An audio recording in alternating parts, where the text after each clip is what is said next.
Good evening, and welcome to The Debate Hour. Tonight, we welcome two of the most influential economists in history. Out of the red corner, philosopher and economist Karl Marx. Out of the blue corner, Nobel Prize-winning economist Milton Friedman. Today's debate: should economies be command economies or market economies? Our first question tonight is, in which economy the people have more freedom? Mr. Friedman, you have been drawn to begin.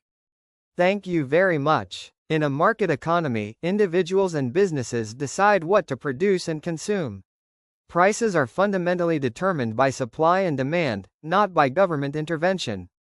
This freedom, which is greatly restricted in a command economy, allows for efficiency, innovation, and, quite simply, individual freedom. The government should stay out of the way and let the market work. A command economy is necessary to stop the unfairness of capitalism. In a market economy, the only goal of the class that owns the means of production is to maximize profit at the expense of the working class, who must sell their labor to survive. This is why a command economy, where the state plans production and distribution based on people's needs, not on private profit, is the best economy. Mr. Marx, I find it contradictory to criticize the bourgeoisie for exploiting workers, only to replace them with a government elite who ends up doing the same thing. In a command economy, you're not eliminating class, you're replacing it with a new one. The state becomes the bourgeoisie, and the people become a new kind of proletariat, still working, but this time without true freedom or choice. What I hear in Marx's plan is not liberation of the working class. It's a system where a few central planners control everything, while the rest are told what to do. That's not justice. That's a new kind of control. Mr. Friedman, what you're describing is not the reality of a true command economy. A command economy doesn't replace one elite with another, it replaces profit-driven chaos with democratic planning. In a command system, the government is elected by the people and acts on behalf of the people. The state becomes a tool to coordinate production and make sure everyone's basic needs are met, not just the needs of the wealthy. What kind of freedom is it to be unemployed and underpaid for necessities? In a command economy, resources are distributed fairly and decisions are made collectively, not left to markets that favor those who already have power. This is freedom from economic insecurity. Our second question tonight is, which system does a better job at meeting the basic needs of the population?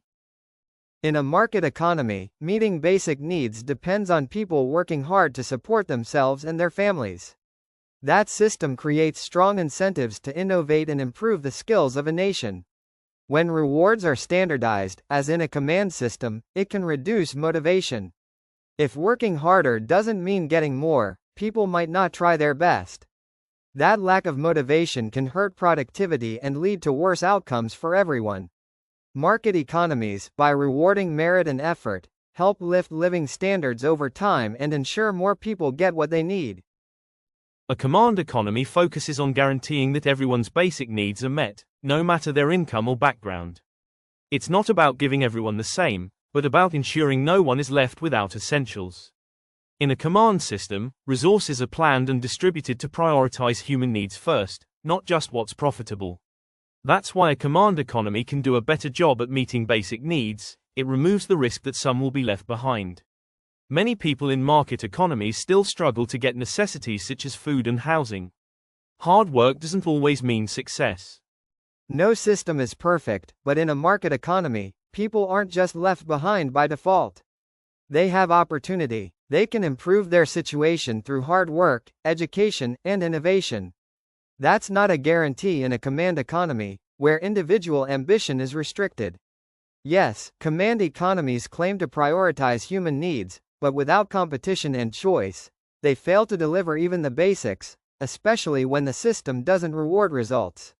Let's be clear, market economies do have ways to support those in need through safety nets, charity, and private initiative, but they do it without taking away freedom or the incentive to grow. In the long run, it's the freedom to choose. In a command economy, the goal isn't to suppress ambition, it's to make sure that no one's well-being depends on luck or privilege. Basic needs like food, shelter, and healthcare should not be left to charity or market trends, but they should be guaranteed as rights. Freedom means little when you're hungry, homeless, or sick. A command economy ensures that people can live with dignity first, then build and contribute without fear of being left behind. For many, there's no ladder. They're born into poverty, with poor education, unstable housing, and low-wage jobs. They're not free, but trapped in a cycle the market won't fix on its own. Thank you, Mr. Marx and Mr. Friedman. We have heard two very different visions of the economy. There's no clear winner, but two different answers to how an economy should serve its people.